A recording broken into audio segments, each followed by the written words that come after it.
I think from the minute I walked on this ground, I knew this was sacred ground. People say to me all the time, how come you got into goats? And it seems a very strange thing to answer back, but it's like, I didn't get into goats. Goats got into me. Come on, girls. I worked at a horse farm when I was a teenager, and my first interaction with a goat was, you know, a lot of horse farms in those days had bucks referred to as billies, and this one had been, like most of them, mauled by some neighborhood dog, but he really wasn't taken care of the way I thought he should be taken care of. And so he wasn't mine. I worked there, you know, but I did take care of him. And I think that started some kind of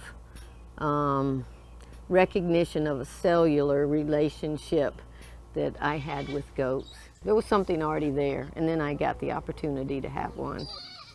Split Creek Farm is one of my favorite places, and once you visit it, it will be one of yours too.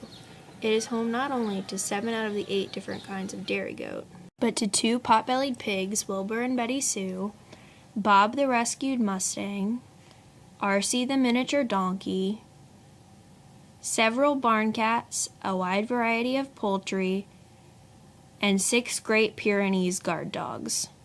This is Sophie and Beulah.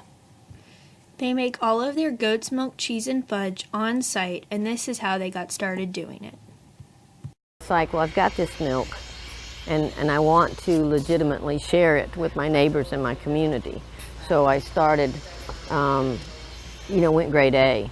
I made appointments and went to Wisconsin and Minnesota and learned what it was necessary to do to have a farmstead operation.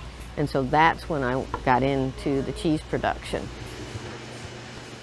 People ask me, how did I come up with the recipes that I use? And I say, well, you know, I am self-taught, which I wouldn't be allowed to be if I was making. It was stupid to try to make cheese in Anderson, South Carolina.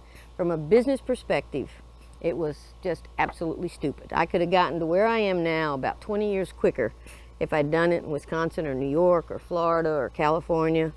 But to do it in Anderson, South Carolina, this is Velveeta country, you know? And so to try to convince people that this was a nice, wholesome product that they should be enjoying was difficult to begin with.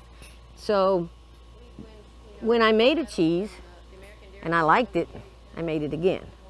If I made a cheese and I didn't like it, I didn't make that baby no more. So, and that's plain and simple how most of the recipes were developed.